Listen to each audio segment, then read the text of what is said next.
Hello guys, NH66 പുതിയ വീഡിയോയിലേക്ക് സ്വാഗതം. ഞാനിപ്പോൾ ഉള്ളത് പാലോൾ പാലമാണ്. പാൽപ്പാലം SP ഓഫീസിൻ്റെ അടുത്തു നിന്നും നമ്മൾ മൂരാട് പാലം വരെയുള്ള കാഴ്ചകളാണ് നമ്മളിപ്പോൾ കാണാൻ പോകുന്നത്. അപ്പോൾ തുടർന്ന് നിങ്ങൾ വീഡിയോ കാണുക, സപ്പോർട്ട് ചെയ്യുക. നമ്മുടെ ചാനൽ ആദ്യമായിട്ട് കാണുന്നവർ സബ്സ്ക്രൈബ് ചെയ്യുക. അപ്പോൾ ഓക്കെ. വടകരയിൽ നിന്നും പുറപ്പെട്ട് കഴിഞ്ഞാൽ പാലോളിപ്പാലം മൂരാട് പാലം വരെ, പാലോപ്പാലം മുതൽ മൂരാട് പാലം വരെ വാഗാടിൻ്റെ പ്രവർത്തനങ്ങളാണ് ഇവിടെയൊക്കെ നടന്നത്. ഈ ഒരു ഭാഗം റോഡ് പണി ഫിനിഷായിട്ടുണ്ട്. ഇനിയും ചില്ലറ വർക്കുകൾ ബാക്കിയുണ്ട്. സർവീസ് റോഡിൻ്റെ വർക്കുകൾ ഇനിയും ബാക്കിയുണ്ട്.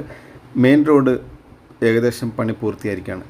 പ്രവാസികളെ, നിങ്ങൾ കാര്യമായിട്ട് തന്നെ ഈ വീഡിയോ ഒന്ന് ലൈക്ക് ചെയ്യുകയും അതോടൊപ്പം തന്നെ സബ്സ്ക്രൈബ് ചെയ്യുകയും ചെയ്യുക.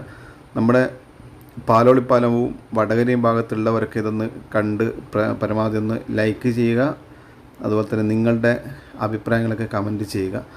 അപ്പോൾ നിങ്ങൾ നാട്ടിലൊക്കെ വരുമ്പോൾ കുറേ മാസങ്ങൾക്ക് ശേഷം, വർഷങ്ങൾക്ക് ശേഷം വരുന്നവർക്ക് ഒരിക്കലും മനസ്സിലാവില്ല.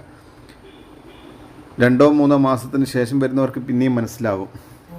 അപ്പോൾ എല്ലാവരും സപ്പോർട്ട് ചെയ്യുക. നമ്മുടെ ചാനൽ തുടർന്ന് കാണുക. ഇനി നിങ്ങൾ എൻ്റെ ശബ്ദം കേട്ട് ബോറടിക്കാതെ നിങ്ങളത് കണ്ട് ആസ്വദിച്ചോളൂ.